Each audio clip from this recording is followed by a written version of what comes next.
Welcome to Chi Talks. I'm Javi. I'm here with my partner Nona.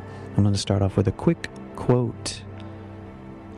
If you study the history of the human race, you will see that a large part of this history has been taken up with war, conquest, killing, and the struggle for power. We've tended to worship as heroes those who could conquer and rule other countries, and we've wrongly educated each new generation to glorify killing and slavery, and to worship power. There have been only relatively short periods when humankind has not been at war, when people could live their lives in peace and tranquility. But it was during these times that people created art, wrote poems, and sought ways to live longer and happier lives. In their 7,000 years of history, the Chinese have experienced all possible human suffering and pain. Chinese culture is like a 7,000-year-old man who has seen and experienced all of the pain of human life. Yet through his experience, he has also accumulated a great store of knowledge. China's long spiritual experience cannot be compared to the popular culture of the West, which is the result of centuries of emphasis on the material science, money, war, and conquest. If you research Chinese culture through its literature and painting, you'll discover that they rank among the greatest achievements of the human spirit. Each reflects humankind's joy and grief, pleasure and suffering, peace, strife, vitality, sickness, and death.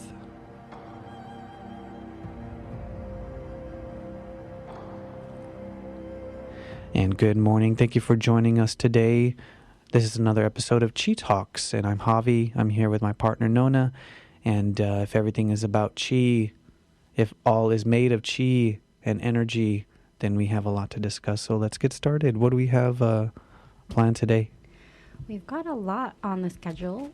Okay. And, when we first started the show, it was just when COVID was getting started. So we kind of abandoned our original plan to ease people into the general theory and basics.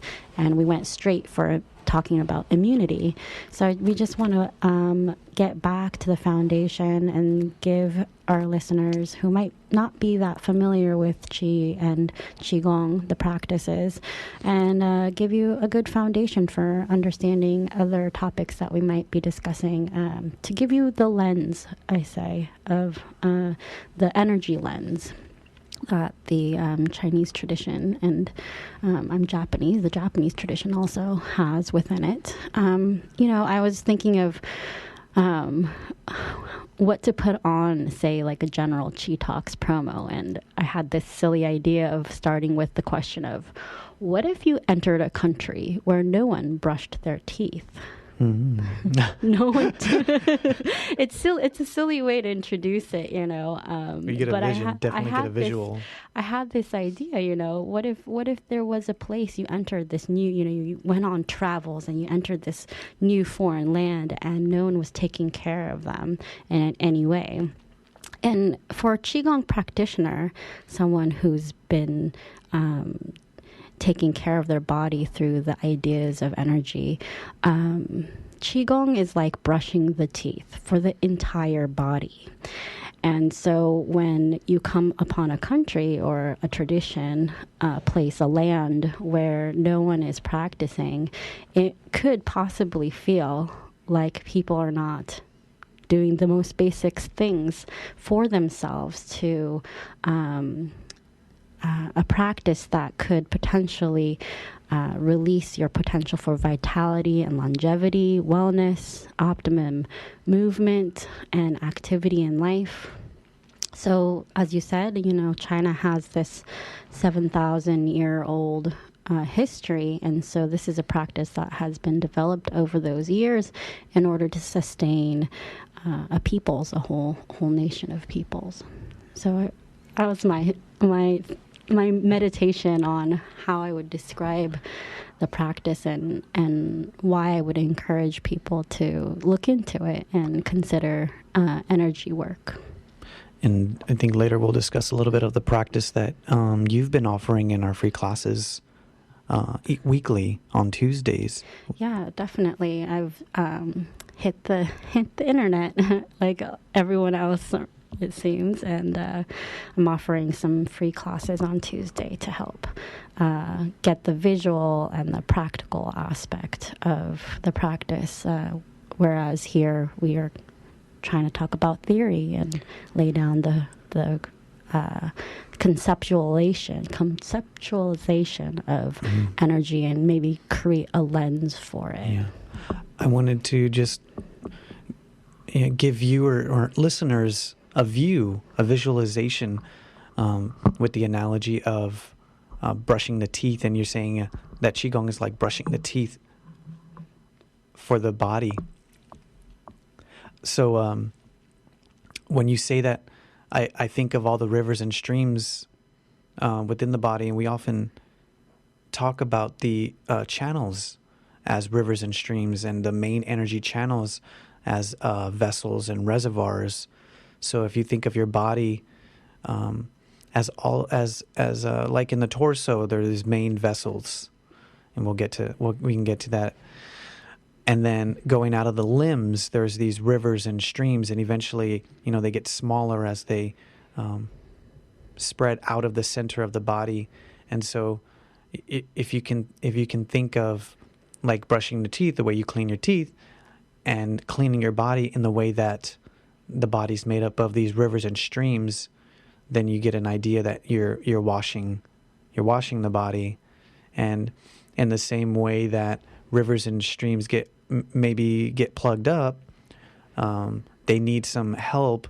They need a little bit of coaxing, maybe at the edges of the streams, and you might need a little bit more water, to sweep through and brush through and wash through any sort of blockages that may occur. And that's really how we approach the practice. Where are those blockages?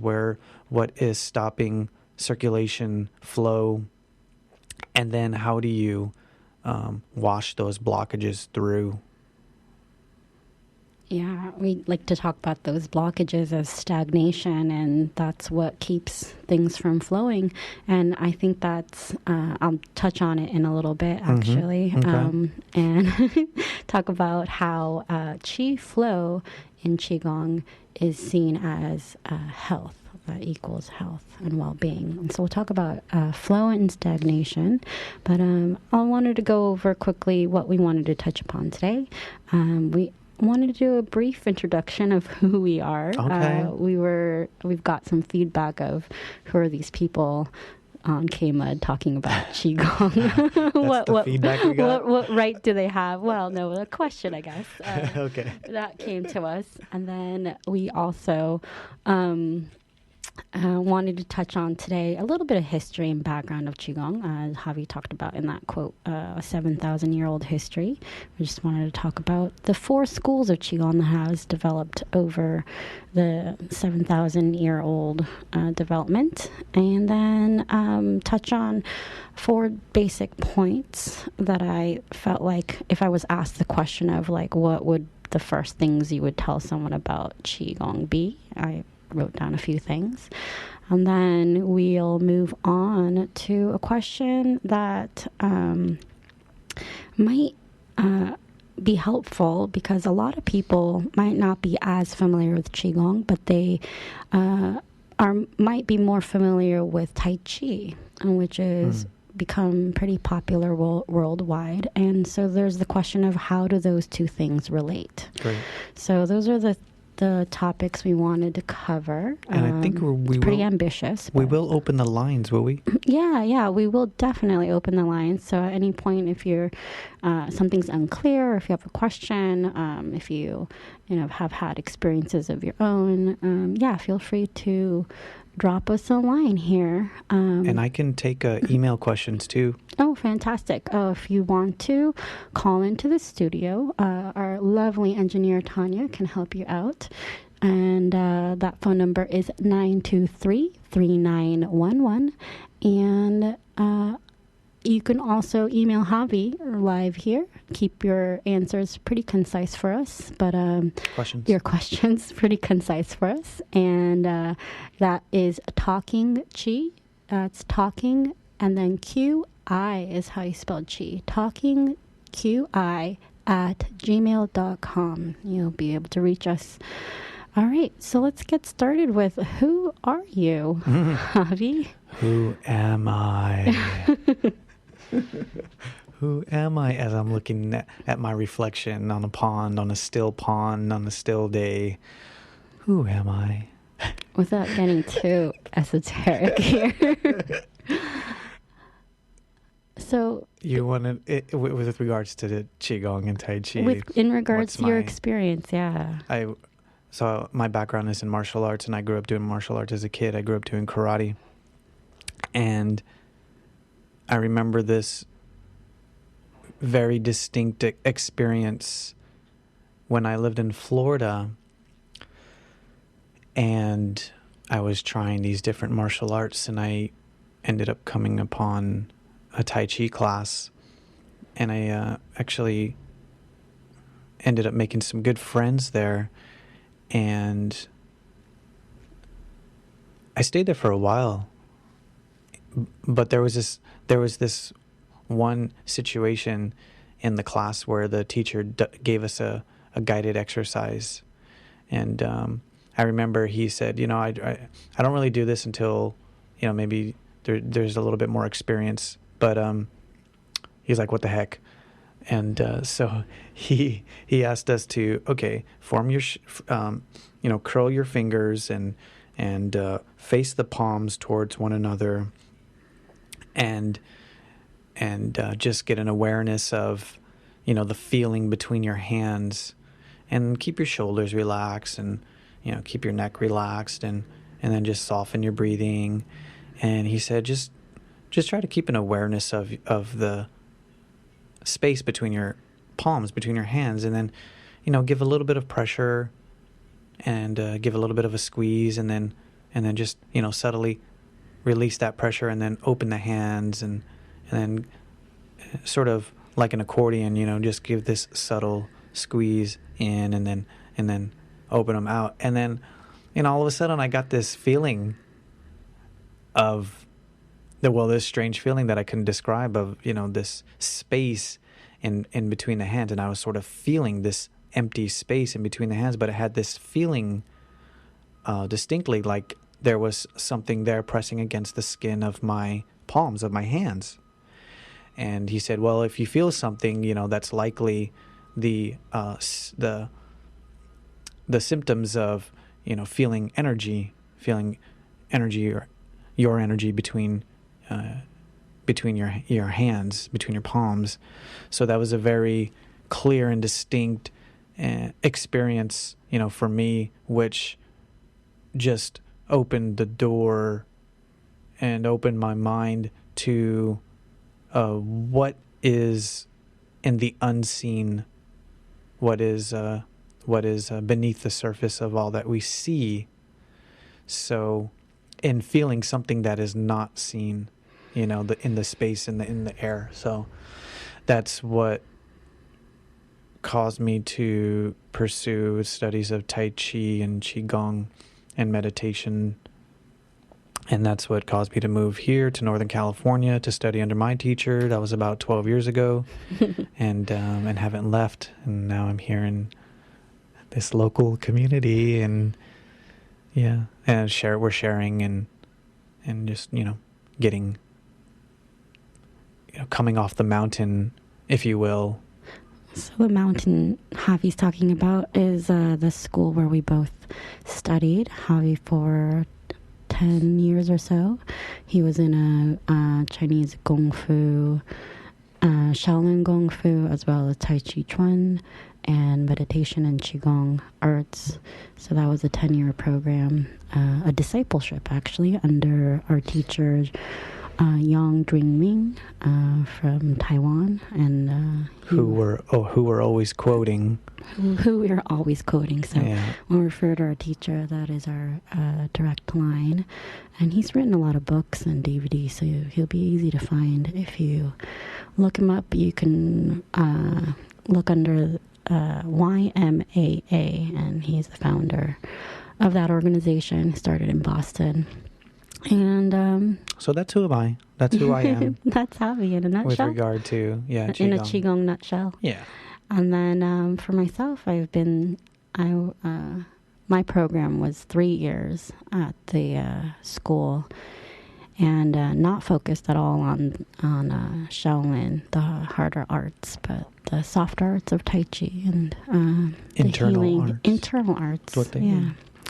Of Qigong and meditation. So. And your background?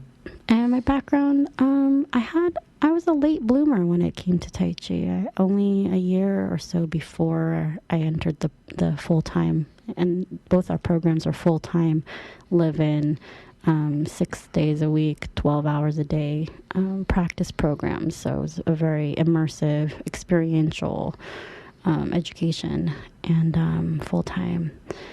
And I only was introduced to it. I think I was introduced to it maybe 2 years before that, but only practicing for a year when I finally came to the program. You did a lot of yoga practice, though, in the past, as I did, too. Yeah.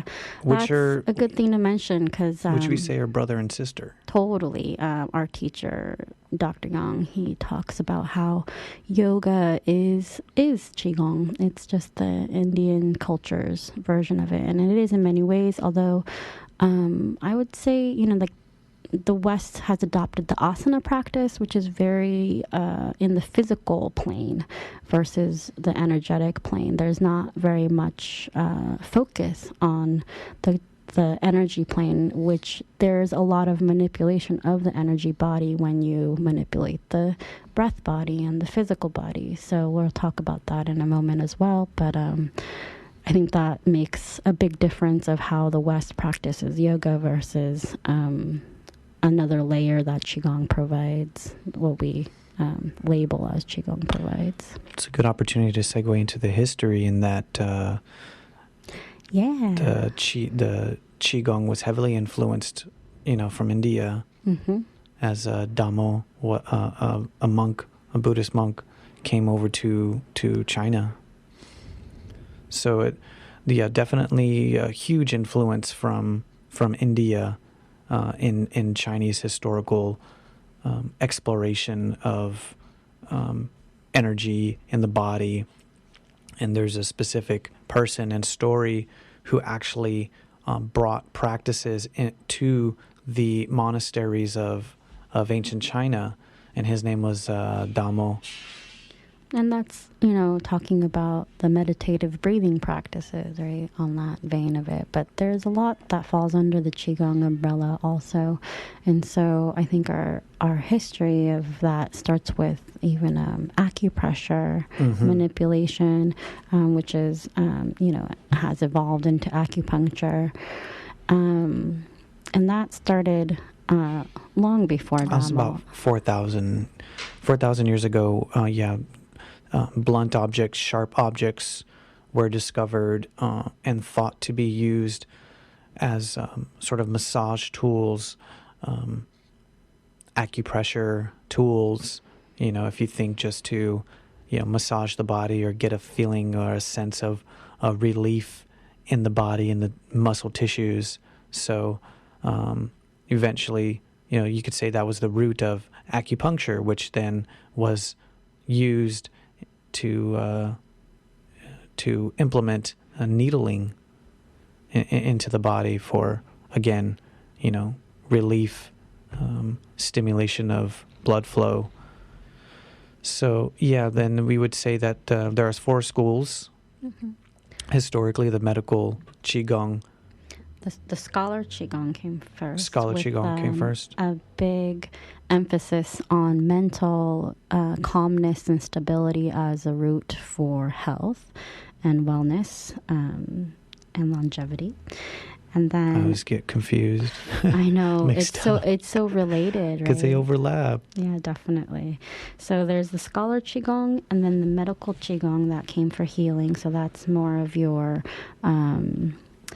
addressing issues of the physical body. That's, all the issues of the energy body manifest as physical issues on the physical plane. And then next in developmental order came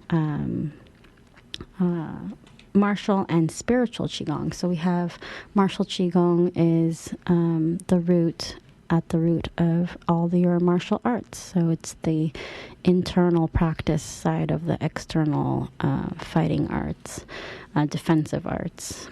And then spiritual has to do with enlightenment, meditation. Yeah. So those are our 4 schools. And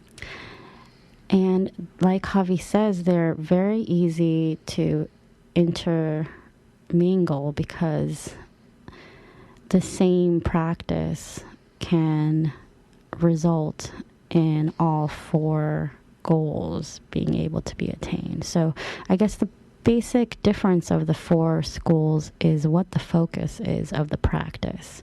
So if you were in the scholar Qigong school, you would be looking for that mental calmness and stability.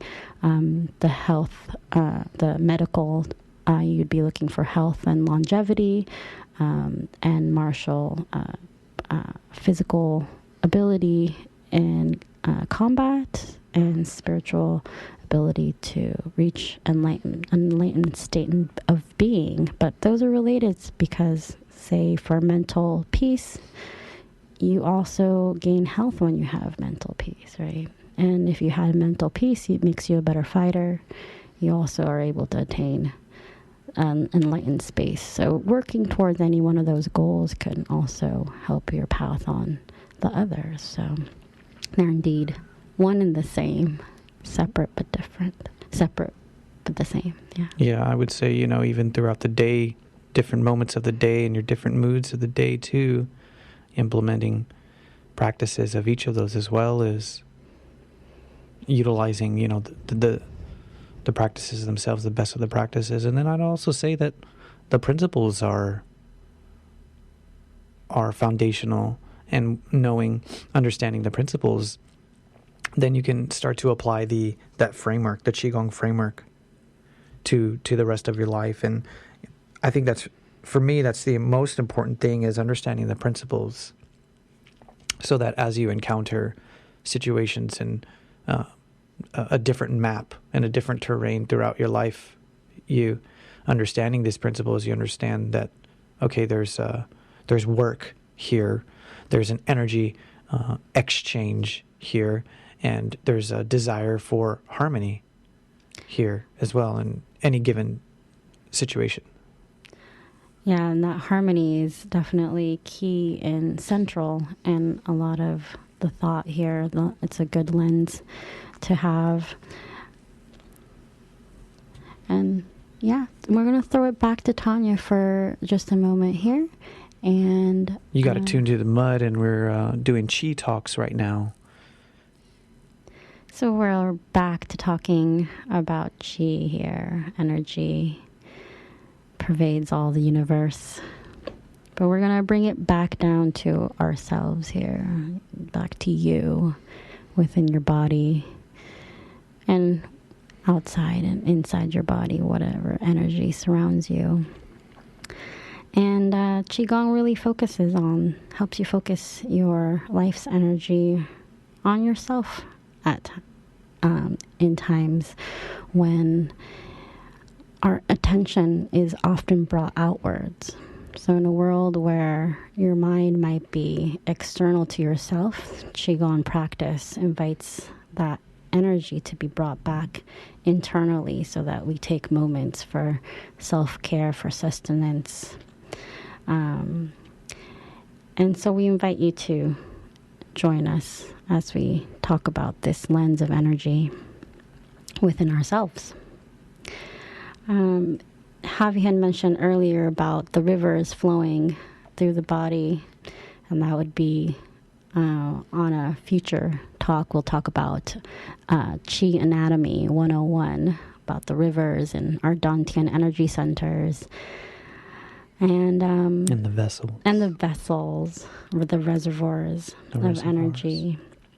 But that principle of Qi flow being health, I would say that's one of the guiding principles of practice, that's something to keep in mind, that is a goal, to have your energy flowing freely. And when that happens, it allows us to generally adjust to change, because that's one of the principles of nature, is that change happens. Change is always occurring, and that's something that is unchanging.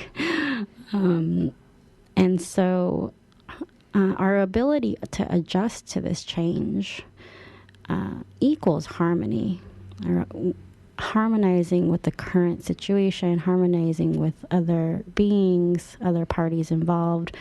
And so this ability to adjust requires the energy to be able to do so. And when this energy can flow freely, that's when our capacity to adjust to change increases and results in harmony and integration, and ultimately peace. I would just say also, too, in terms of what we colloquially say, movement is life. It's similar to this idea, movement is life. So also, in that idea of flow, if there's movement, then life can sustain. Once there's stagnation, once you stop, even in the mind, this notion of analysis paralysis in the mind. When you stop, then there's no movement, there's no flow. So the idea of also one foot in front of the other, and some of the just things that we end up saying to one another, just put one foot in front of the other. It's the idea of flow, the idea of movement, and that is going to allow the adjustment to whatever change that is, in the environment. So that you don't get stuck. Right.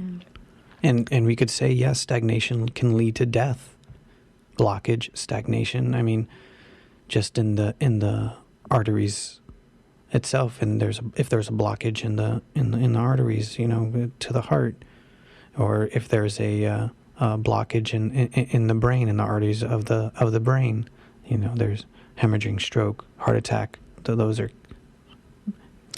significant events of blockage, if you will. And possibly anxiety-inducing ideas, right? But I think the power of Qigong is to give you one tool to create change within your body for the positive that can counteract these natural stagnations that happen as we encounter life, and we take our freeze, flight, fight modalities in the moment. So we have to be able to come back out of that. That's the ability to change to the new situation, realize there is something different happening than when we had to fight or flee for our life. So it's a modality of change, of possibility of change, the power of our own selves to create that change slowly over time.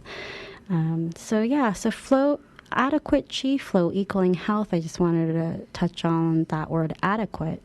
And we talk about how adequate Qi differs for different organs and for different parts of the body, but also in different circumstances. So say if, and by circumstances, we mean by, say, Javi wants to increase his stamina for being able to lunge or to kick or to jump. That requires a different energy level, and what is adequate in that situation is different from, say, just going for a leisurely stroll. So it changes in different situations. And the body adjusts and responds to the flow and presence or absence of qi. And that is what can help create change. So as you focus on your practice, that in itself will allow for those changes to happen. And I would add also, it does take work to bring about extra energy, extra qi. It does take an intention and a focus. And Qigong offers some strategies for doing that. Which is basically what the practice is. Yeah, Mm-hmm. for adjusting. And yeah, so how we adjust the qi to be adequate for the situation. The Chinese use the words kan and li strategies to adjust, to make sure that the energy level isn't too much or too little. Kan is water and li is fire. So those metaphors, it's a very poetic language, those metaphors to incite and burn, or to cool and smooth out. I think there's many strategies that you can think of upregulate, downregulate. So with Li, the fire, you're upregulating. With Kan, the water, you're downregulating. Okay. So which brings us to the word regulation. Regulation equals health also. Being able to regulate the different bodies. I would say that, and then I would say that the goal is regulating without regulating, doing of not doing, the point where it becomes habitual and instinctual in the body and in the mind. Fantastic. So we're regulating in order to create harmony between the various parts of the body. So the organs with each other, the hands with the elbow, with the shoulder, with the neck, with the back, the hips with the knees and the ankles. The more there is harmonization, integration, that equals greater health. So regulation is to regulate that process of harmonizing. As change occurs to one part of the body, another part is asked to also adjust in order to maintain its relationship with the part that endured or encountered the change. When that's unable to happen, often that's when you have injury or sickness. Stress. Yeah, strain. Acute stress, chronic stress. Totally. So that's where it might start at the stress point, right? And just the idea of brain-body communication is something that can be regulated and improved upon, and habitual as well, in that when the qi is talking, the body's qi is talking to the mind's qi, just as you said, in the back or the neck or something, the notion of one, being aware of it, and then two, addressing it. Knowing how to respond to that information that's coming in. When you talked about regulating without regulating, talk a little bit more about that.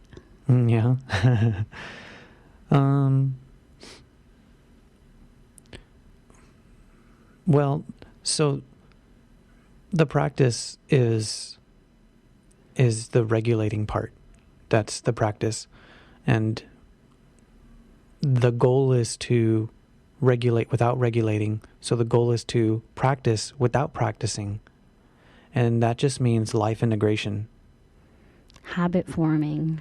Yeah. In wherever you are, you have your practice with you, because wherever you are, your body and your brain and your mind are with you. So really, wherever you are, whichever space you're in and time you're in, the opportunity to practice is there. Just simply the act of and the practice of breathing.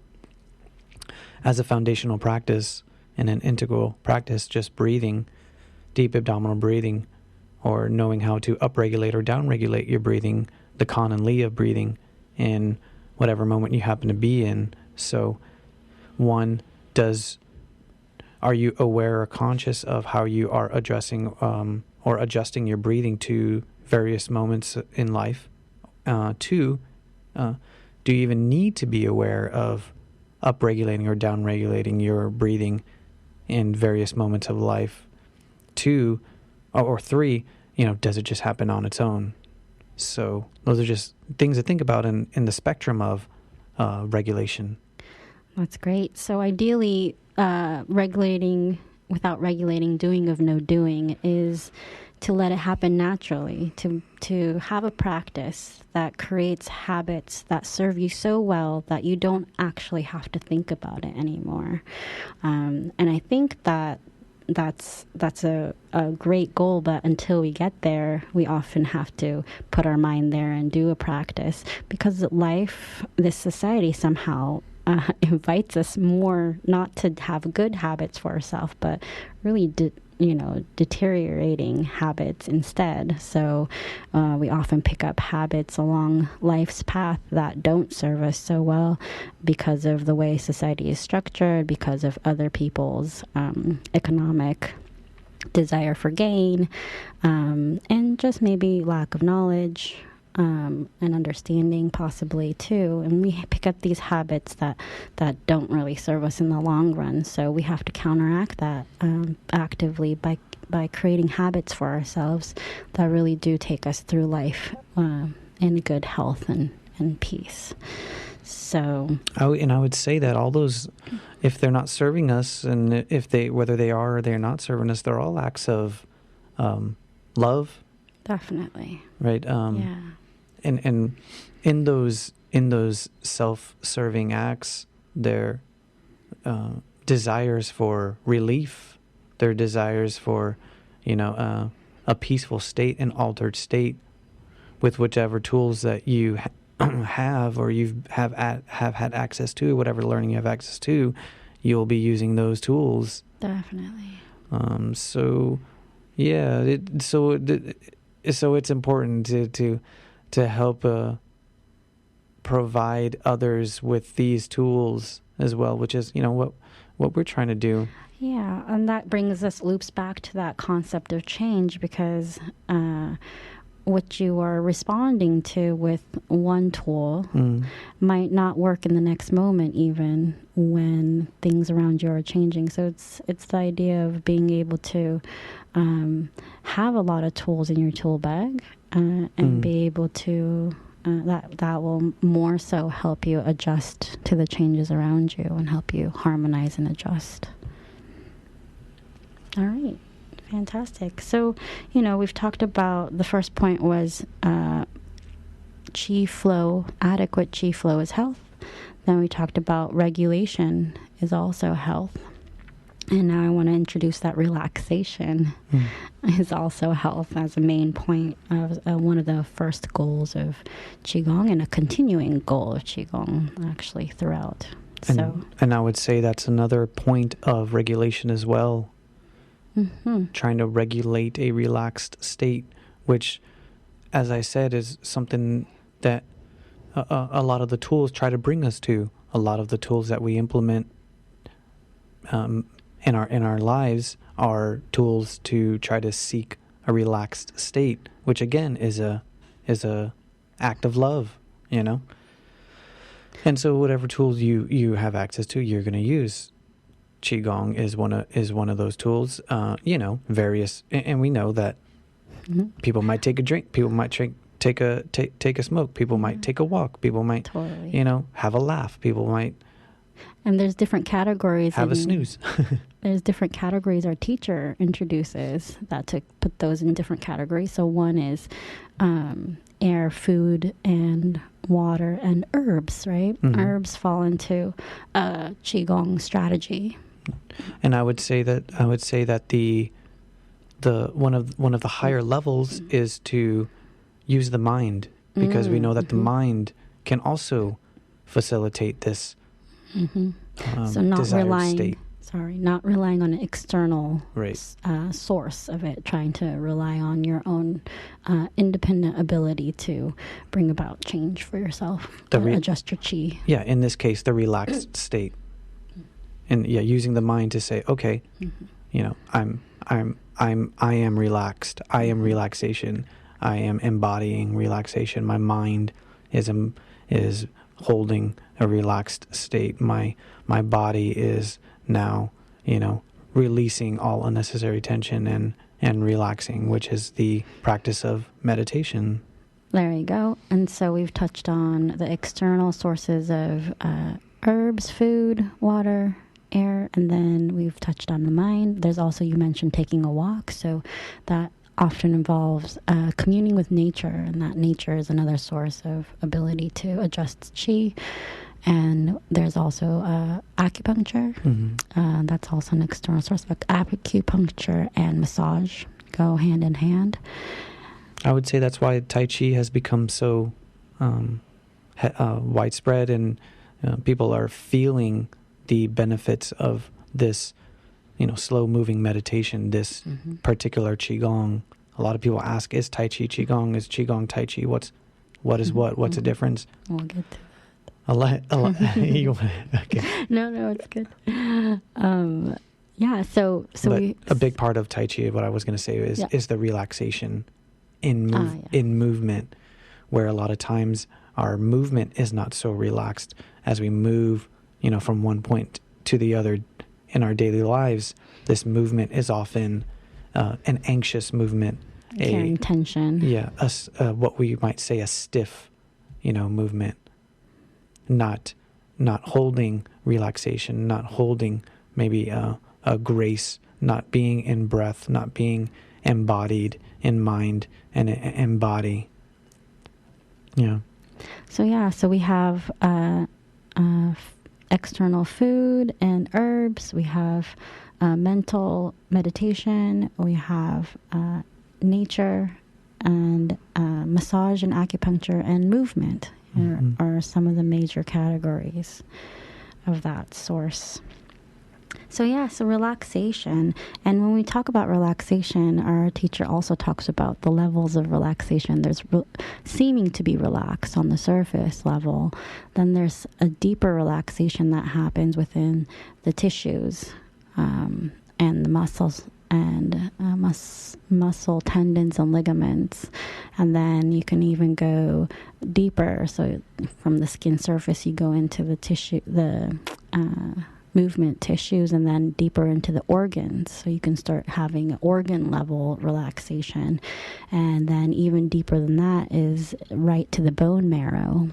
And at the cellular level, everything starts to relax. And it's interesting. I was actually I chatted with the herb doctor recently, just had a brief moment with him on the phone, and I asked him the question about herbs and energy, and he immediately talked about the thyroid hormone and how the thyroid hormone's job is not to affect energy directly, but to cause relaxation at the cellular level so that the cell itself relaxes and allows for repolarization. So, if you would say tense your fist, right? You can't tense your fist anymore once you've hit the maximum. You have to relax that fist in order to allow for it to reclose. So if all your cells are in this tense, unrelaxed state, there's just nowhere else for them to go. There's no more work to be able to be done. So on that cellular level, that relaxation ultimately helps your energy level. It helps all the functions that your body needs in order to maintain health. And I would say that those tense cells, if they continue to accumulate, then lead to cells that cannot replace and can definitely form cancerous. Totally. And not just cancerous, but in any sense, stagnation, blockage, and start to accumulate. Just referring to the notion of rivers and streams, those cells can start to plug up the rivers and streams of the body.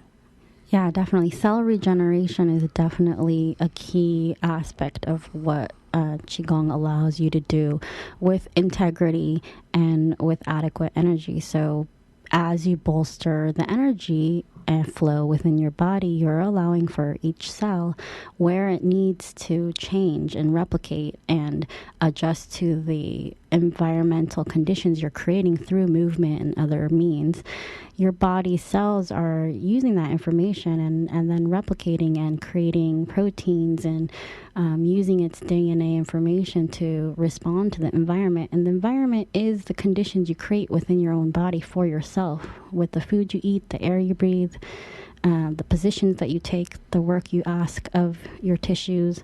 So allowing for your cells at the cellular level to adjust to those changes as they replicate, even allowing for that, the integrity of the DNA replication to be held. If there's not enough energy, there might be mistakes in that DNA copying as your cells increase and change over and replace themselves, or even increase in number depending on what you're asking of your own body. So yeah, cell regeneration for sure comes from an ability to relax, optimizing that cell regeneration, and that's basically where youth and longevity come from. And so I would say, okay, well, how is that applied? How is that manifesting in the physical realm, and how is that guiding your movement throughout the day? So I just would say then, okay, well, the practice that you are leading weekly every Tuesday is part of this cell regeneration, cell replacement process within the context of the seasonal change and your harmonization, your body's intention to harmonize with the season. Definitely. Yes? So the class that I'm teaching right now every Tuesday morning at 10:15 on Zoom, you can email us at talkingchi@gmail.com. That's QI for chi, talkingchi at Gmail. This Tuesday class, I have been teaching 4 Seasons Qigong, which is a Qigong health set, a medical Qigong set that focuses on helping your body adjust to the subtle changes of the changes in season. So as the environment, your nature goes through these pretty extreme differences between, say, looking at the most yang summer and the most yin winter. You have to adjust through the year. And different organs, the Chinese discovered, are most taxed during the different times of the year. So yeah, if you want to join us, just pop us an email. So you're more than welcome to. You're focusing on you're focusing on the cells of the liver. Currently, yes. It's we actually just finished up with liver for the wood element wood of the spring, and we learn how to awaken the liver, to massage the liver, a lot of twisting of the torso. You can actually target your organs by manipulating your body, and and you can end up massaging your own liver through the movements, and it's helps wash the tissue. It helps to bring more blood in circulation, lots of benefits. But most people don't think about massaging the liver, and that's what we do in class, in a Qigong class, and that's what you're doing in a yoga class too. It's just not talked about that way. So those of you who would never step into a yoga class are missing out on massaging your own liver and bringing health to your own internal organs, which is the source of a lot of energy for your limbs as well. And we'll talk about that in Qi Anatomy 101 when we talk about the rivers of energy systems that the Chinese discovered, that the acupuncturists are using. So yeah, organ health is key also to your whole body health, and we target different organs depending on the season. So the next season is the heart, and we pair the heart with the next season's organs, which is the lungs. So the heart and the lungs work together, and it's a single set for those. So we've been working on the first few movements of that this past week. So if you'd like to join us, you're more than welcome to. And I would just say that when you say massaging, it's not the idea, and the notion of massaging has there's clear processes that happen. There's a clear mental focus and intention in the area of focus. You're talking about the liver, talking about the lungs, talking about the heart. So the mind is directing its focus and its energy to one, assess, just have an assessment of what's going on and what's alive there, and then two, stimulate through the Kan and Li, practices and movements, based on what's going on and what has been assessed.